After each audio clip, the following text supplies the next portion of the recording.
श्री स्वामी समर्थ मित्रांनो, आपल्या स्वामी सेवा या चॅनलवरती तुमचे मनापासून स्वागत आहे। स्वामींचं नाव घेऊन करूया आपल्या व्हिडिओला सुरुवात। तर बघा, मागील व्हिडिओमध्ये आपण गुरुचरित्राचे जो अध्यायांचं महत्त्व बघितलं की आपल्या प्रत्येक अडचणीवरती इथे गुरुचरित्रामध्ये एक अध्याय आहे, म्हणजे प्रत्येक अध्यायाचं काही ना काही अर्थ आहे आणि कोणत्या ना कोणत्या विषयावरती तो प्रत्येक एक अध्याय। तर आता चला, वेळ वाया न घालवता पटकन पुढे जाऊया। खूप माहिती आहे सांगण्यासारखी, वेळ कमी आहे। पान नंबर 10 वरती मित्रांनो एक अनुक्रमाणिका आहे, त्यावरती तुमचा जो अध्याय नंबर 1 कितीपासून किती पानांपर्यंत अध्याय नंबर 1 आहे, जसं बघा थोडक्यात सांगते। 13 ते 20 हे जे पान नंबर आहे हा एक अध्याय आहे। त्यानंतर मध्ये थोडेसे जे स्वामींचे जे चित्र वगैरे दाखवलेले आहेत ते बघा, स्वामींचे नाही सॉरी दत्तगुरूंचे स्केच काढलेले आहेत ते दाखवले आहेत तिथे। अशा प्रकारचे चित्रांमधून दाखवण्याचा पण प्रयत्न केला आहे। खूप सुंदर वाटतं बघायला, साक्षात दत्तगुरू दिसतात समोर।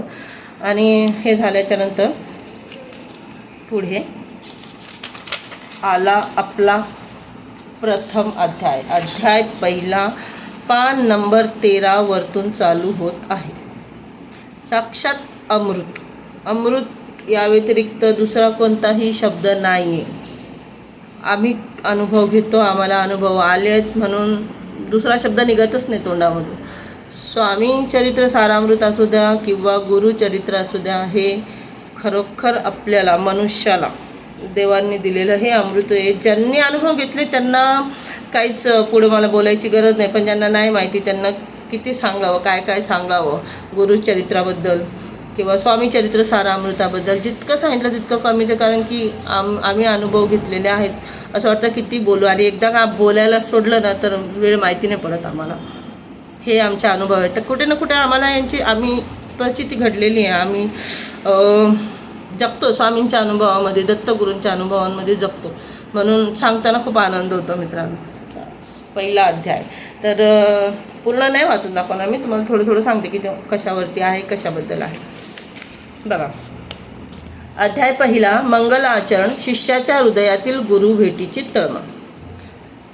श्री गणेशाय नमः। हे गजानना, तुम्हाला नमस्कार असो। तुम्ही विश्वाचे प्रतिपालक आहात। जे तुमची भक्ती करतात त्यांच्या कार्यात विघ्न येत नाही। तुम्ही 14 विद्या आणि 64 कलांचे स्वामी आहात। तुमचे महात्म्य खूप थोर आहे, म्हणूनच सुरवर, मुनिजन व भक्तजन कार्यारंभी तुमचे पूजन करतात।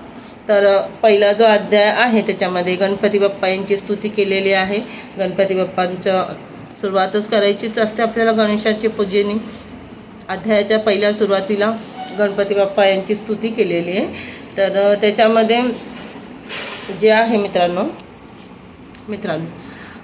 पहिल्याच अध्यायामध्ये आपल्याला ही माहिती दिसते की ज्यांनी हा जो गुरुचरित्र ग्रंथ हा लिहायला घेतला त्यांनी सर्वप्रथम गणपती बाप्पा यांची स्तुती केली आणि त्यांना विनवणी केली आहे की हे जे कार्य मी माझ्या हातामध्ये घेतलं आहे याला निर्विघ्न पार पाडा। आणि दुसरी गोष्ट म्हणजे ते बोलतायत, गणपती बाप्पा यांना ते विनवणी करताय की जे काही मी कार्य मोठं हातात घेतलं आहे हे माझे निर्विघ्न पार पाडू द्या आणि माझ्यामध्ये तेवढे सामर्थ्य द्या की मी हे पूर्ण करू शकतो तिथे त्यांनी। आणि हे सगळं लिहिता हे सगळं गुरुचरित्र ग्रंथ लिहिता मी जे काही लिहिण्याचं जे मी हातात कार्य घेतो आहे हे सगळं करता करता मला गुरूंची भेट व्हावी अशी प्रार्थना ते गणपती बाप्पा यांना करतायत। तर हे आहे आपल्या गुरुचरित्र ग्रंथाचा पहिला अध्यायामध्ये थोडक्यात असं की गुरुची भेट झाली पाहिजे मला। आणि बघा, आपल्याला नेहमी आपण लहान असो मोठा असो किंवा आपण शेवटपर्यंत, मनुष्य हा जन्मल्यापासून मरेपर्यंत नेहमीच शिकत असतो, काही ना काही नवीन शिकत असतो। आणि ती गोष्ट प्रत्येक वेळी आपण कोणाकडून तरी शिकत असतो, तो प्रत्येक व्यक्ती आपला गुरु असतो। प्रत्येक गोष्ट आपण नवीन शिकतो। काहीही आपण जन्मण्याच्या आधी आपल्याला काही येत नसतं, पण आपण जन्मल्यानंतर ते मरेपर्यंत प्रत्येक गोष्ट नवीन शिकत असतो। आणि ती जी गोष्ट आपण ज्याच्याकडनं शिकत असतो त्या क्षणाला तो आपला गुरु असतो। थोडक्यात गुरुचं किती महत्त्व आहे आपल्या जीवनामध्ये। आणि गुरु जर नसला तर गुरु कोणीही असू शकतो। गुरु त्या ठिकाणी आपला मित्र असू शकतो, आपली मैत्रीण असू शकतो, एखादा अनोळखी व्यक्ती असू शकतो ज्याच्याकडून आपल्याला काही शिकायला भेटेल। आपल्याला एखादी गोष्ट शिकायला भेटते हे अतिशय महत्त्वाचं, आणि ज्या व्यक्तीकडून तुम्ही ती शिकताय तो एक वेळ तो आपला गुरुच असतो.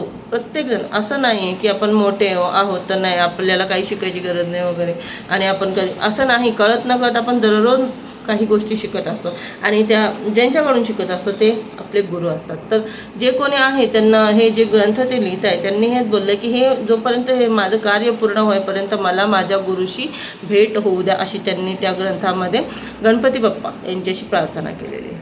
भेटूया पुढच्या व्हिडिओत.